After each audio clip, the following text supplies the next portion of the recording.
Hello, I am Ryan DeCorpo, co-coordinator of Pax Christi New York State and a member of the 50th Anniversary Planning Committee, alongside my colleague, former National Council Chair and Ambassador of Peace, Isaac Chandler. We are joined by Martin Sheen, the 1999 recipient of Pax Christi's Teacher of Peace Award. In addition to his prolific 6-decade-long theater, film, and television career, distinguished by various accolades and roles in Badlands, Gandhi, Apocalypse Now, and The West Wing, Martin Sheen is also noted for his public witness to pursuing peace and personal commitment to pacifism.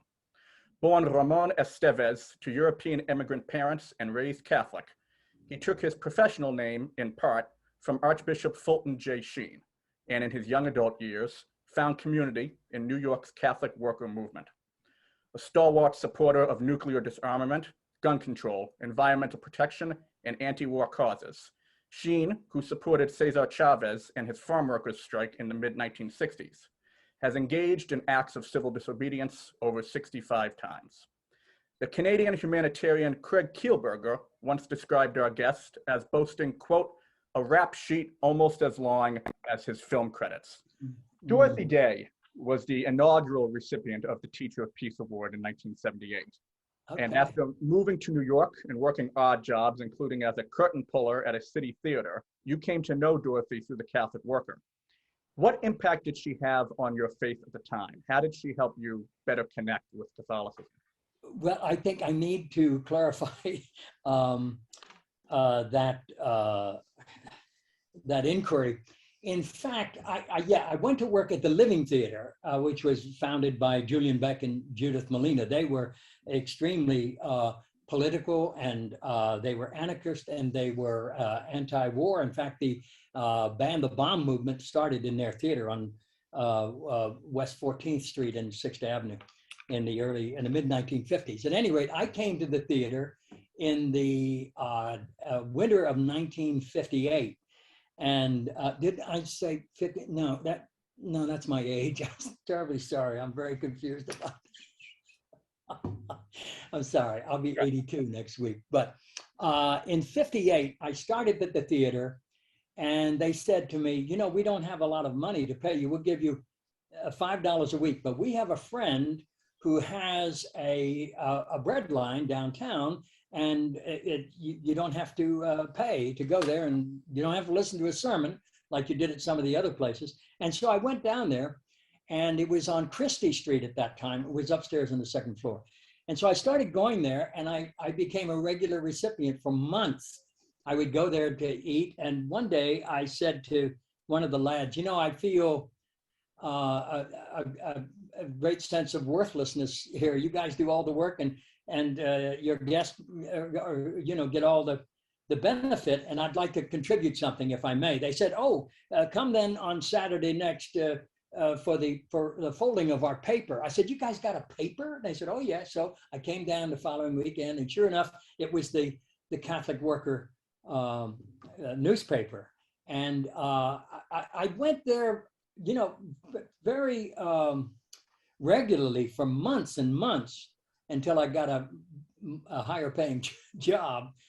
But it had a profound effect on me, and it works to this day. The Catholic Worker in Los Angeles are very close friends, and I've been supporting them actually since they opened here in 1970, Jeff Dietrich and Miss Morris, and Kathy Morris. But I have to correct the record. Unfortunately, I cannot say with any honesty that I met Dorothy Day. I could have, but I didn't know. I met everybody there. They were all serving. I wished I'd met her because I could brag about it, but unfortunately, I cannot honestly say that I ever met her. I met her in the spirit, of course, but I couldn't tell you if I had. Maybe she has had a memory of me. I wondered who that guy was, but I certainly was influenced in the core of my being with the Catholic Worker, and still am inspired by them. But I'll have to correct that mention of my having met her. Alas, not. I wanted to clarify that so that you know I'm trying to tell the truth, the whole Oh, truth, yes, and certainly. nothing but the truth here. So help me God. So help me God. Okay. So, Mr. Sheen, will you Martin, describe your please. As long as Oh. I can call you Isaac, you please call me Martin. yes, Or sir, Ramon, President if you like. Mullen, you certainly may. Absolutely, Martin. Martin, can you describe your journey from your work from the Catholic Worker to Pax Christi? How did you first hear about the organization? Well, I knew about it, I guess, very early on through John Deere, you know, an old dear friend of Dan Berrigan's and a fellow peace and justice worker. And John, I had the pleasure of attending John Deere's first mass as an ordained priest in Washington, there at St. Aloysius. And when John made his entrance from the back of the church and went up to the altar, as he turned around to face the congregation, the first utterances out of him as a priest were, "May the grace and peace of God our Father, the fellowship of the Holy Spirit, and the love of the nonviolent Jesus." That was the first time I'd ever heard Jesus called nonviolent. And it had a profound effect on me. I just could not believe what I was hearing. And the audience just broke into a spontaneous and long applause with praise and gratitude for this young Jesuit priest who had identified Jesus as the true peacemaker. So John had gotten me interested in Pax Christi, and I think he did a lot of work for Pax Christi. I think he received one of the awards over the years. If he hasn't, it's about time, hint, hint. But John had a very strong influence on me, and he was influenced by Dan Berrigan as well. So yeah, there was no getting away from Pax Christi or the work of peace and social justice hanging around those guys, you know. Despite portraying a fictional US president for nearly 7 years on the West Wing, you resisted calls for a presidential bid with Ralph Nader in 1996, and once said, quote, "You can't have a pacifist in the White House." What is your personal understanding of pacifism, and how do you see Pax Christi's role within the American pacifist movement?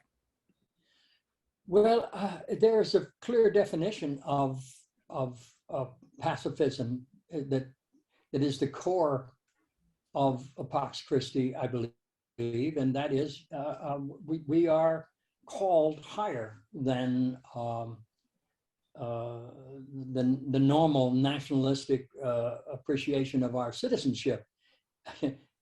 That said, we are called to love our enemies. And I remember Phil Berrigan's description when someone was eulogizing Phil, they said he acted as though the Gospels were true. And I think that that's basically what we have to accept.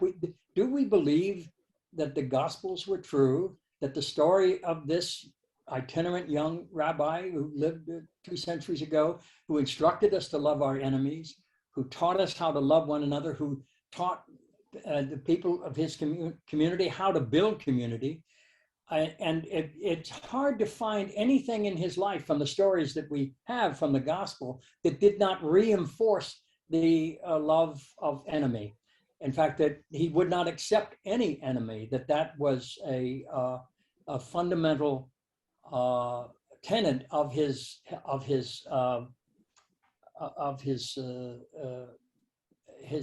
story, which is handed down to us over 2,000 years. I just heard that Pope Francis, just this day, this is the 27th of July, 2022, and Pope Francis in Canada, I just heard this morning, had said that there is no such thing as a just war.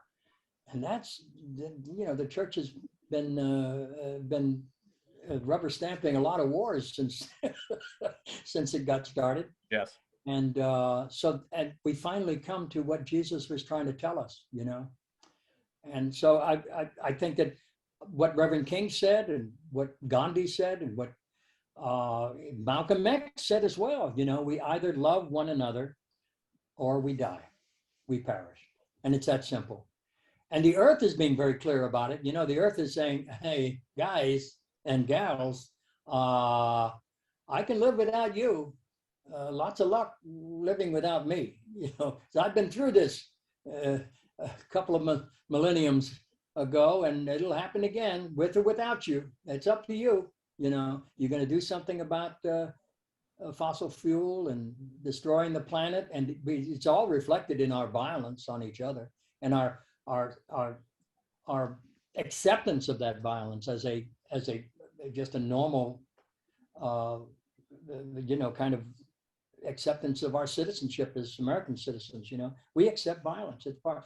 When I said that you couldn't be a pacifist in the White House, it's quite true. As long as you're going to carry that little football with the nuclear codes in it, you know, that means that you have accepted the responsibility, possibility of using totally destructive means to further your will or to defend yourself or to strike back. It's, you know, to strike back is like the big thing. And so we have MAD, mutually assured destruction. It's absolute madness. It is mad. It's like a guy going into the bank, puts a gun to his head and says, give me all your money or I'll shoot. I mean, you're the first one that's going to die, you know? And in that sense, you have to be dead in order to kill. Your spirit is dead, if that's what you're projecting as a necessary action, you know. And the Christian acceptance of that now has come an awful long way, you know, over 2,000 years. They were doing very well in the beginning, but once they got part of the empire, then they had to start protecting property and you know, defending the state. Yeah, so it all changed, and it really hasn't changed since then. You know, I heard descriptions of one very simple but profound explanation of the turn the other cheek. Have you heard this as well, about what it means? With description. Well, when Jesus says, if a man, specifically male, strikes you on the right cheek, turn him also the left. What does that mean? It's very clear if you examine it in his lifetime. In order to strike someone on the right cheek, I assume you're facing them, you'd have to hit them with the back of your hand. And that means that it's either a woman, a slave, a child, or someone who is incapable or terrified to strike back. So what Jesus is saying, turn him the other one, give him the left one. And by doing that, he has to slap you full on as an equal. So you're saying, let everybody see your violence and your injustice and your cruelty and your inhumanity. I'm standing up to you. It wasn't, I'm going to lie down like a rug. Oh, walk over me, hit me again, step on me. I'm at your pleasure. No, that's absolute bullshit. You know, he was saying something extremely profound and extremely dangerous. They didn't kill him by accident. It took church and state in equal measure to get rid of this guy. You know, it's not like we welcome this guy into our lives on any level easily. You know, I'm thinking of, I got a Christmas card from Dan Berrigan some years ago with a Thomas Merton quote in it. Mm-hmm. And it said, into this world, this demented inn in which there is absolutely no room for him at all, Christ comes uninvited. None of us are looking for this guy in our lives. It means our lives are going to change totally, completely, fundamentally, that we are going to have to get in touch with the fundamental brokenness that Jesus came to share in our humanity. It's about being human, which is about being broken, and he blessed it. So it's our beautiful brokenness that God takes a part of, that God became human. That's an enormous, they're not going to see that in that telescope that's out there in the universe trying to, you know, the fundamental changes since the beginning of the universe was this presence that came and said, Emmanuel, God is human. And that's a big difference. That changes everything. And it goes right down to, do you believe it? Yeah. it was this some lunatic that made all these things and his followers wrote about, or is it, should we take it literally? Do we take it for granted, or do we take it personally? Because if you don't take it personally, it's impersonal. And if it's impersonal, you know, it's a convenient who cares, really. But yeah, the only miracle that there were no witnesses to is the only one of real importance, and that was the resurrection. And we're asked to believe that, and that's you know, nobody saw it, you know. And even though there were witnesses to him walking around, they, you know, did he really die? Was he really buried? Did he really, is this really the guy? What, you know, was he dead and buried and rose? You know, that's a choice for us to believe or reject. And you know, there's no confirmation that anybody saw it, you know, and yet from his followers and the effect it had on the community and eventually the world was something happened, you know, something happened, and it changed the world, you know, that God became human and proved it, and proved that he was both human and God. And so that, I think, is the fundamental thrust of our faith and of Pax Christi. I'm giving a little lecture here, and you guys are stunned in the silence. I'm very much appreciating your answer. Isaac was looking at the gas gauge saying, I wonder if I should turn the engine off or what. You know, this guy. Isaac, did you want to ask the civil disobedience question?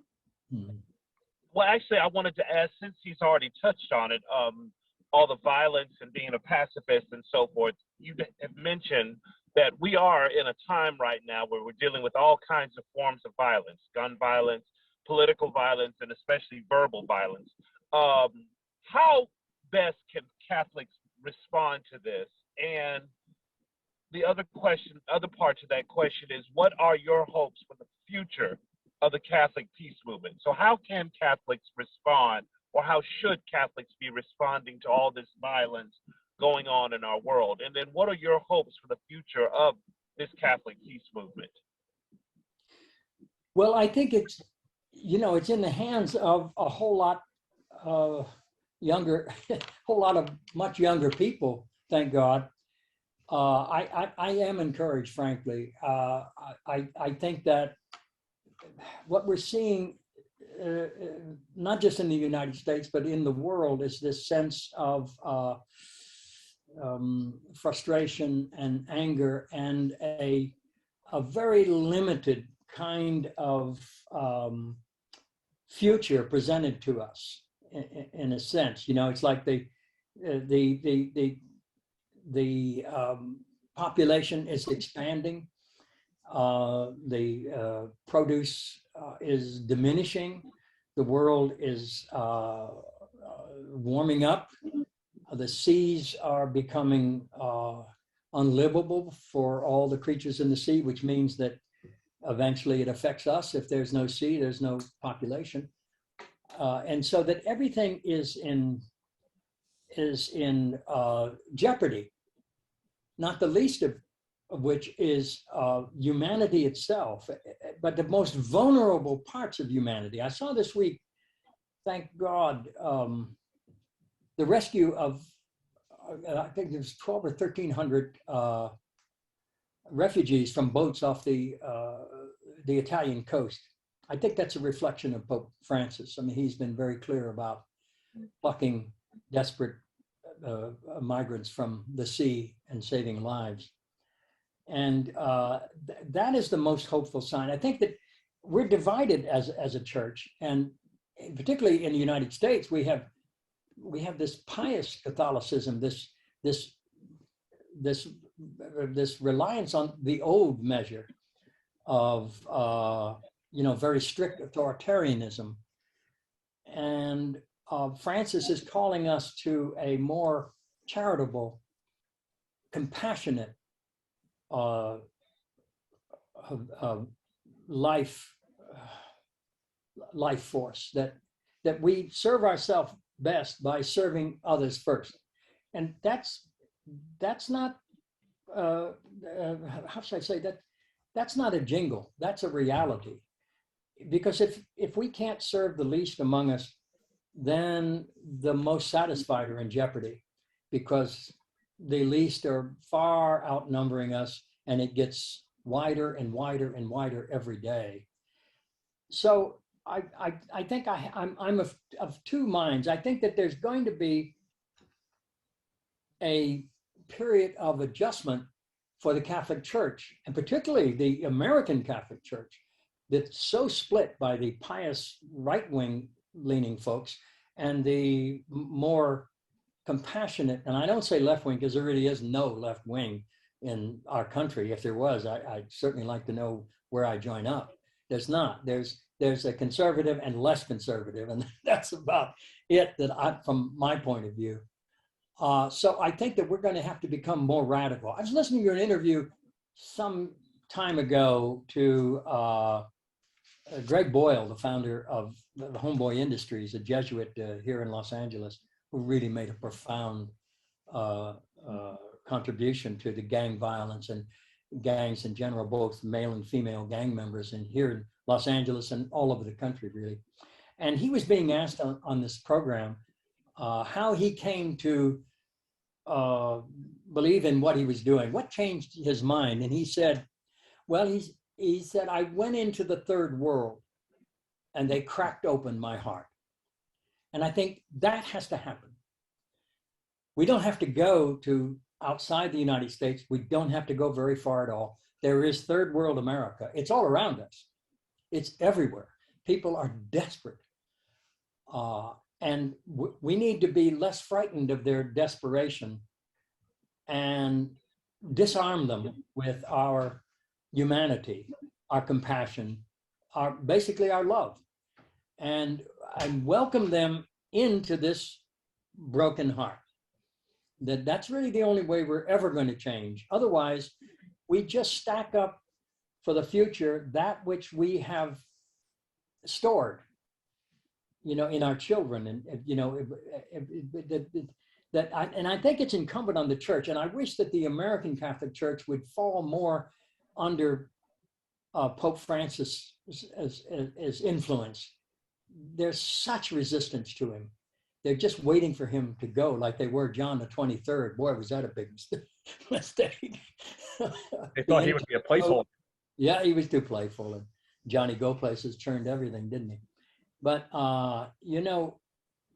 just one issue was when these conservatives here in California and San Francisco specifically wanted to forbid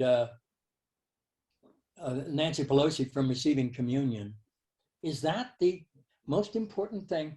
And I think he needed to be reminded that even at the Last Supper, Jesus gave Judas his first communion, knowing that he was the one that betrayed him. He made no difference. And I think that's where our church has to be. There has to be no division in our humanity. We're not going to get a second chance to get this right, with this extremism in the country that's reflected in our church. We may not be able to do a whole lot about this lunacy called Trumpism, which just let out of the bag this kind of permission to be your worst self, as one of the critics said, which is what Trump did. I think he's starting to fade, thank heaven. But what he wrought is going to be with us for a very long time.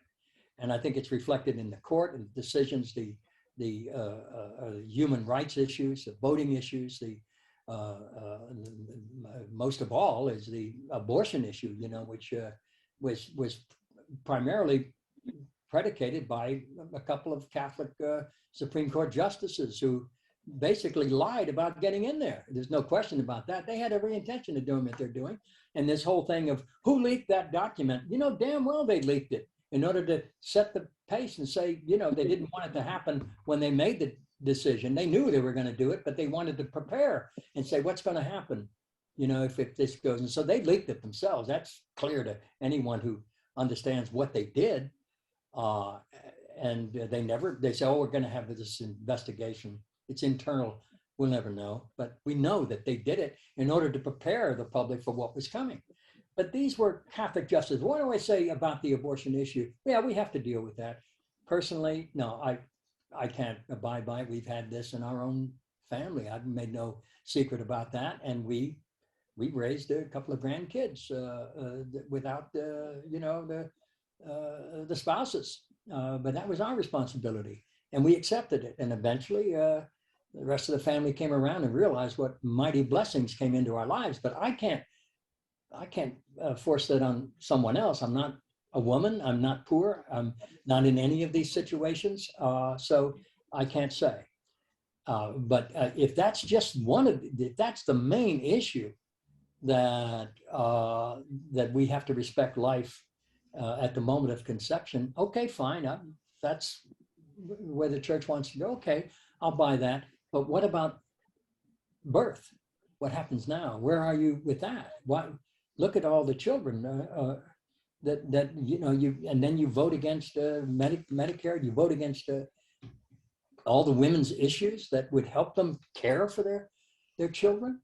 No, that doesn't work that way. You have to be consistent, and that's why I think Bernardine, the cardinal from Chicago years ago, fomented the seamless garment.